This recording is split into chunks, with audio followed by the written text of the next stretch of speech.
Hi everybody and welcome to Everyday Manna. Today we are going to make a quick and easy meal that is delicious and will satisfy everybody. We're going to make a taco bake, a Mexican taco bake. We're going to have a black bean salsa to go alongside, and then for dessert we're going to have a chocolate raspberry swirl. Chocolate and raspberries together just are delicious. Now, you need to preheat your oven to 350 degrees. On the stove, I have 2 pounds of ground beef that I've already just browned off. Let me turn it down just a little bit, just for time's sake. All I've done is just brown it up. And I did remove a little tiny bit of the fat because I don't want all that fat in there, but I do want some. Then we're going to add some taco seasoning. This is about 2 packages of the pre-made up taco seasoning. If you want to make your own, which I do a lot, by all means do that. I am going to add a little bit of pepper and a little bit of salt. Not too much salt because that pre-made taco seasoning does have a lot of salt in it. I like to add my spices first, as you know, and get them mixed in because the oil, the natural oil and the natural fat from the beef causes the flavors in the spices to bloom, and it does make a difference. To that, I'm going to add about 1.5 cups of water. Stir that together, and then I'm going to add some beans. This is going to stretch the meat. I'm using pinto and Great Northern. If I had an extra can of black beans, I would use black beans. If you want to use kidney beans, use kidney beans. Use whatever you want to in this recipe. It is fine. Add more if you want to. You could add an extra can of kidney beans. You could add corn into this. That would be delicious, especially if you've got like a charred corn. That'd be really good. I'm going to let this simmer until most of that water evaporates. Not all of it, but quite a bit of it. Let's turn it back up now. And I just want that to condense those flavors a little bit, and then we're going to bake it in our pan. We'll top it and get going on that. Let's talk a little bit about dessert while that's doing its thing. Got all my ingredients here together because the dessert takes longer than the main dish. I'm just going to let that simmer uncovered. Let's go to the refrigerator and get some crescent dough. I have 2 rolls of the crescent sheet dough. If you can't find the sheet dough, then you by all means can use the regular ones that you roll up and make the croissants with, but just press those seams together. But I don't have trouble finding the sheet dough.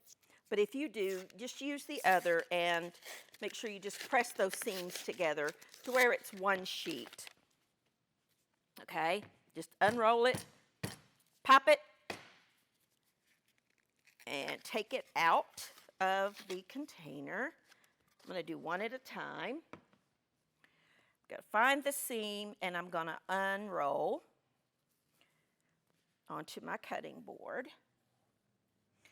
And I'm going to take a rolling pin and just lightly roll it out, not too much. You could do this with puff pastry too if you wanted to, the frozen puff pastry.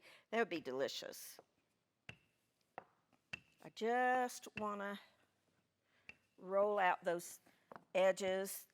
Doesn't have to be perfect, just as long as it is rolled out. We're going to take some, as soon as I find my scissors, we're going to use some chocolate chips. All right, and some raspberries. I have here some preserves, some raspberry preserves. In whatever order you want to, we're going to put some of the preserves. You can mix all this together in a bowl if you want to, or you can do it the way I'm doing it here. Either way will work. Don't go too close to the edges. You want it to be about that's a little too close, but that's all right. We're going to line our sheet pan. I would prefer it not be so close, but it's all right. Listen, this is homemade food. It does not have to be perfect to be delicious. Leave a little bit of your edge open so you can seal it when you get over here. We're going to roll it up. Yum, yum, yum. Okay. Oh, raspberry is one of my most favorite things in the world. I like to use mini chocolate chips, but you use whatever you have. These are semi-sweet mini chocolate chips. I find in things like this, the mini melts better. Use as much or as little as your heart says to. And then some raspberries. These are, when they are good, let's try one. To me, this is one of the best tasting fruits there is. You want to scatter a package of raspberry over each one.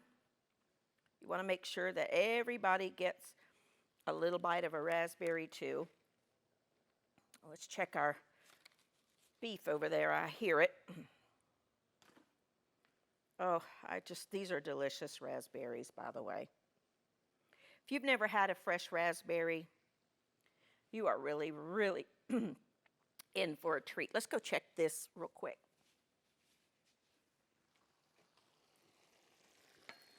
All right, I think this is good. See, we've let that go. That smells delicious. Let's cut that off.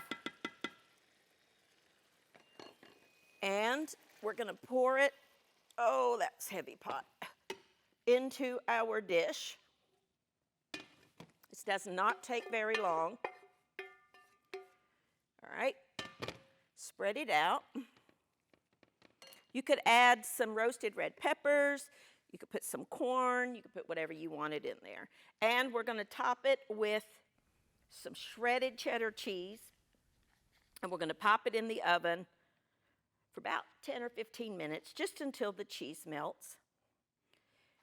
And I'll show you how we make the topping. You could, well, we'll get to that when we finish it up. That's about 2 cups. We're going to pop it in the oven at 350 degrees for about 10 to 15 minutes or until the cheese melts. I'm just going to pop this in the oven real quick, put this in the sink, and when I come back, we'll finish up our raspberry tarts and get them in the oven, and we're going to make a salsa. I'll be back in just a minute.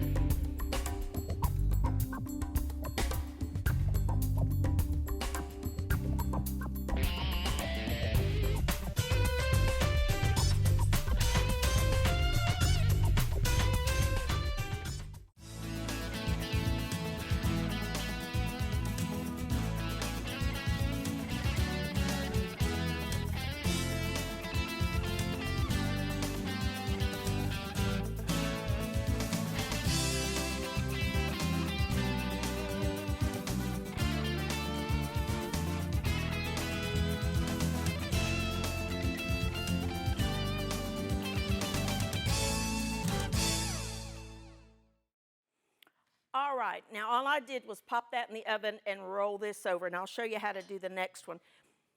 You want to roll it the long way instead of the shorter way. It'd be too fat the other way.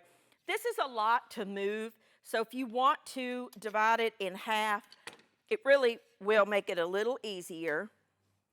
Line your sheet pan. I promise you, you want to line your sheet pan before you put these on there, because you're going to scrub that pan if you don't. All right, let's do the next one. Oh, I can't wait to eat these. I say skip the food and go straight to dessert, especially when it has raspberries in it. I love raspberries. When they are in season and they are good, and oh, they just taste so divine, and mixed with chocolate. But if you don't, I mean, I can't imagine that you don't, but if you don't like raspberries, then you could use blueberries, you could use Strawberries, you could really use any kind of fruit that you wanted. Just mix up the preserves. I mean, this recipe is very, very versatile. Use what you have and what you like. I just happen to really like raspberries. You know what would be good if you're a pineapple fan? You could use pineapple preserves and chopped up fresh pineapple. Maybe use a white chocolate instead of a dark chocolate. In the fall, you could use like a butterscotch chip. I mean, it doesn't have to be fall, but I think fall when I think butterscotch. You could use a butterscotch chip with maybe some diced up kiwi or grapes, or no fruit at all if you wanted to just do that. You could make a more savory dish out of this and use pumpkin. You could spread it with like a pumpkin puree that you've spiced up to be like a pumpkin pie. That would be good too, I'm telling you. You're only limited by your imagination. Now, make sure it hasn't stuck. Take some more preserves. Spread them out. Oh, it's so good. They make a, how do you say that word? Bon mamam, is that how you say that one? The French one, a mixed berry, like a triple berry preserve. That is really good. But I really like the raspberry too. Anything you like will work. Fig jam would work really great in this. You could use fig jam. I'm just giving you some ideas. You could use fig jam and chop up some brie cheese and roll it up in here. That would be yummy. I happen to really like fig jam with brie cheese. That would be really good. I just thought of that one. I've never done it, but I cannot imagine it would not be delicious. If you've never had a good chunk of brie with the fig preserves on it, please do yourself a favor and go get both and try it. It is so good. Let that come to room temperature. Oh, it's delicious. All right. Use as much or as little as you want. Measure with your heart on stuff like this. You could chop the berries up if you wanted to. I don't want to, but you could if that would be what you wanted to do. I do like to buy organic raspberries if at all possible, and strawberries. That's just two things I'm not real big on the organic train, except for things like this. I do like organic berries. All right. Now, all you're going to do is start, can you see what I'm doing here? Start on one end, clean cutting board, and then just work your way, rolling it over, just like this. Press all that in there. And if you've got a tool that'll let you do that whole thing, you do it. But I don't have that, so I'm going to cut it in half and then use my spatula.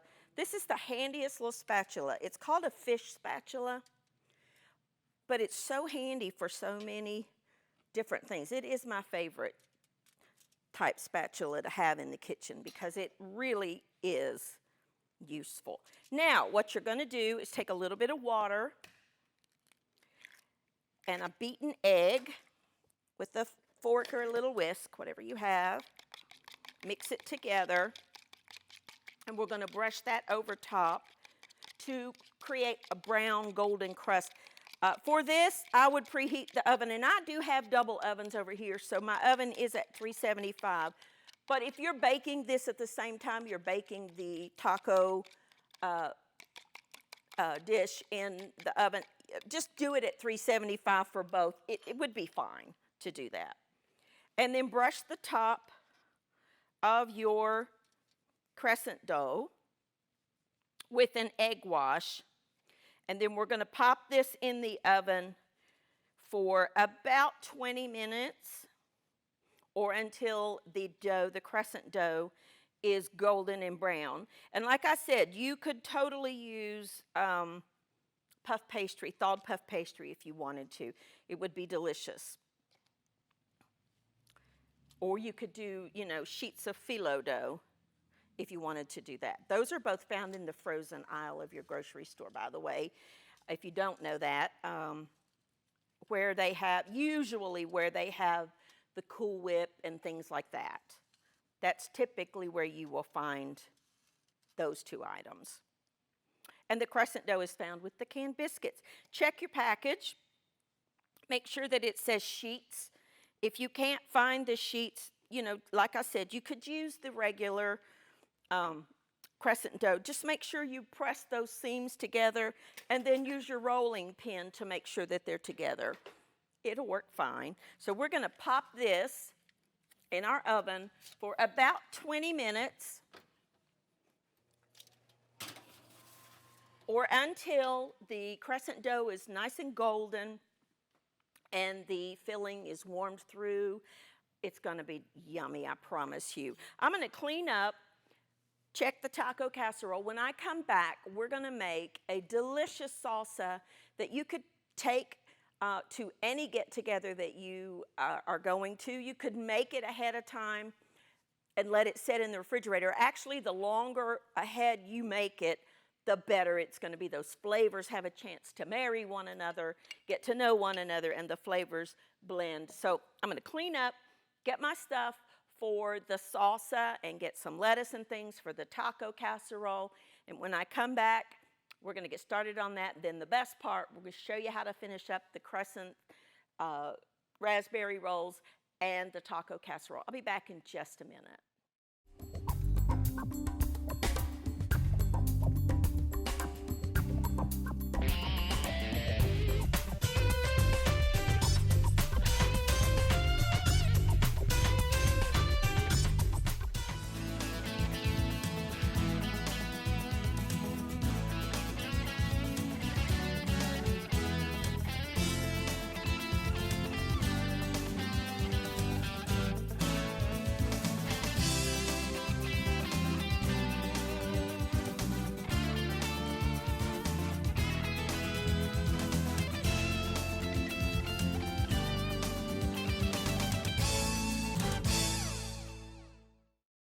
All right, everything is in the oven. Let's make a salsa.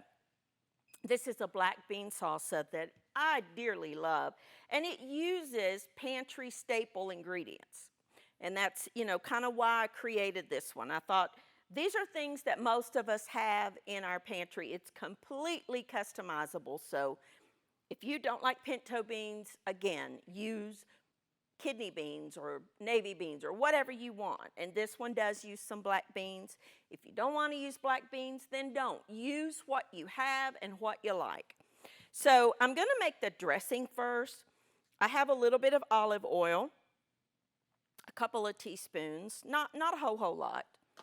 I do have a little salt and pepper, and then some cumin, and a lime. Now I am going to roll my lime, pressing pretty hard on my board, and I'm going to zest it first using my little rasp because this has so much flavor. If you don't want, try this next time you have a lemon or a lime. Just take your fingernail or a spoon or something, kind of scrape the side, and then smell it, and you will see what I'm talking about. There is so much flavor in the citrus oils in the outside of a lemon or a lime or an orange or any citrus, grapefruit, whatever it is you're using. But it really adds a lot of flavor. I would almost be willing to say there's more flavor in this part than there is in the juice because these are natural oils. Oh, they're delicious. This just elevates anything to a deeper flavor of whatever citrus you're using. And you just want to get the green part. You don't want to go too far to get down in that white. You know, get most of it. I think that'll be good. Make sure when you're using a rasp that you do tap it because there will be a lot left on the back side Let's get our little scraper, get that in the bowl. Take our lime, cut him in half, and I like to use a little juicer. Turn it upside down, and look at all the juice that comes out. Now, by rolling it on the board, you're releasing the cells. You're bursting the cells that hold all the juice, and you will get more juice that way. Lime goes so well with Mexican food. It's just a dream. And just mix all that together. Okay? Then we're going to add 1 can of drained and rinsed pinto beans, 1 can of drained and rinsed black beans, 1 can of drained corn. If you have fresh corn, even better. But if you don't, frozen or canned is fine. And then this is a little small jar of roasted red peppers that just are delicious. I adore roasted red peppers. There's a little bit of that liquid left. I'm just going to put that in there because that'll be a lot of flavor. And you want to chop this into, bite-sized pieces. You see this, the black char? Leave that in there. That's flavor, friends. If you have a lot of peppers at home and you want to do your own roasted red peppers or green peppers or yellow or whatever color you're talking about, just pop them in an oven under the broiler and turn them every couple of minutes until that outside skin is completely black. And then put them in a bowl, cover them with a towel or some saran wrap or something, and let it steam to release that skin on the outside of the pepper. And then take a paper towel or something and rub off that black, and you've got a delicious roasted pepper. I love them. And if I have a lot of peppers, back when my mother had a garden, I have a towel somewhere, I don't know where it went. Oh, it's over there. We would have a lot of peppers left over, and a lot of times I would do that. I would roast them. Now, I have here 1 jalapeno that I am going, I like heat, but, excuse me, lately I've just been a little sensitive to it. Got something going on with my stomach. So I am going to take the seeds and the membrane out because that's where a lot of the heat is. I am used to working with peppers. If you are not used to working with peppers, please, please, please put on gloves and make sure that you wash your hands well before you touch any part of your face or body, because your hands will have these oils on them and it will burn. Mince this very fine. If you don't want the heat, you don't have to put a whole jalapeno in there. Use half or none. If you don't have a fresh one and you've got a can of those little small cans of diced green chilies or the diced jalapenos, you can use that. That would be delicious too. All right. We're going to mix all that together in our mixing bowl.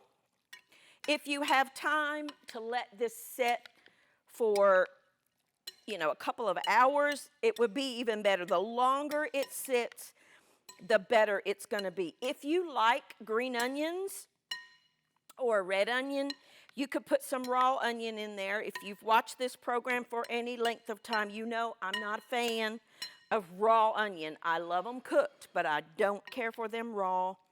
But a lot of people do. If you wanted to put some cilantro in here, you could totally put some cilantro. I'm not a fan of cilantro. I use, parsley. I just don't have any today. But if you like it, you use it. I find with cilantro, you either really like it or you really don't. It tastes like soap. And I am one that it tastes like soap to me. So, there you go. I would just put this in the refrigerator and let it set for a couple of hours, and we're going to serve it with some chips.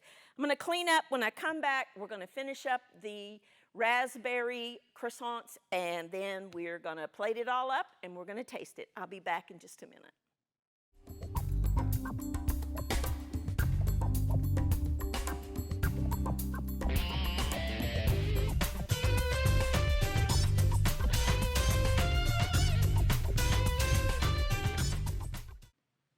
All righty, everything is done.